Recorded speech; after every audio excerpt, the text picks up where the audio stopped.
السلام علیکم۔ آج کا دن بہت بہت خوشی کا دن ہے۔ آج ولادت جناب فاطمۃ الزہرا علیہ السلام ہے۔ تمام لوگوں کو ولادت جناب فاطمۃ الزہرا علیہ السلام بہت بہت مبارک ہو۔ جناب فاطمۃ الزہرا علیہ السلام رسول خدا کی صاحبزادی کے جناب جابر نے امام جعفر صادق علیہ السلام سے روایت کرتے ہوئے فرمایا کہ میں نے امام سے سوال کیا، حضرت فاطمہ کا زہرا نام کیوں رکھا گیا؟ تو آپ نے فرمایا، جب اللہ نے اپنی عظمت و بزرگی کے ساتھ زہرا کا نور طلوع فرمایا تو آسمان و زمین آپ کے نور سے منور ہو گئے۔ یہ منظر جب فرشتوں نے دیکھا تو اللہ کے منحصر میں کہنے لگے، اے مولا، یہ کون سا نور ہے جس نے پوری کائنات کو منور کر دیا ہے؟ تو اللہ نے فرمایا، یہ نور میرے نور کا ٹکڑا ہے کہ جس کو میں نے پوری کائنات کو منور کرنے کی توانائی کے ساتھ پیغمبروں میں سے صرف ایک پیغمبر کے صلب سے طلوع کیا ہے کہ وہ پیغمبر باقی سارے انبیاء سے افضل ہے، اور اس نور کی نسل سے اس پیغمبر کے جانشین ظہور فرمائیں گے، لہٰذا اس کا نام زہرا رکھا گیا۔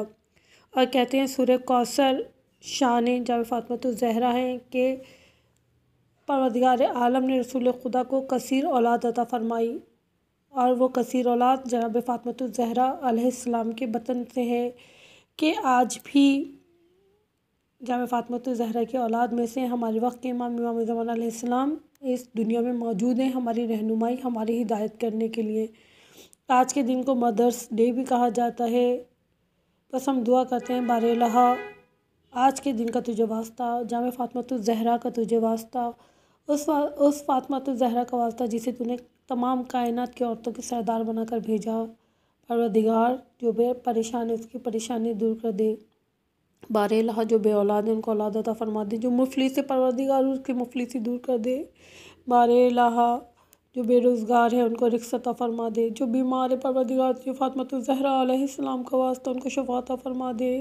پروردگار جن کے والدین زندہ ہے بار الہ ان کو صحت و تندرستی کے ساتھ زندگی عطا فرما، اور جن کے والدین اس دنیا میں موجود نہیں ہیں پروردگارا ان کو اپنی جوار رحمت میں جگہ دے دے۔ پروردگار بہت پرآشوب دور چل رہا ہے، اس دور میں اولاد کی تربیت کرنا بہت مشکل ہے، بچے بہت بے راہ روی کا شکار ہو رہے ہیں۔ پروردگار تمام بچوں کو سیرت جناب فاطمۃ الزہرا پہ چلنے کی توفیق عطا فرما دے۔ پروردگار ہمیں جناب فاطمۃ الزہرا علیہ السلام کی سیرت پہ چلنے کی توفیق عطا فرما دے۔ بار الہ ہر ایک کی مشکل کو آسان کر دے، تمام لوگوں کی دل مرادوں کو پورا کر دے۔ بس بار الہ ہماری مشکلات کو آسان فرما، ہماری دعاؤں کو قبول فرما لے۔ پروردگار تجھے فاطمۃ الزہرا کا واسطہ، آمین۔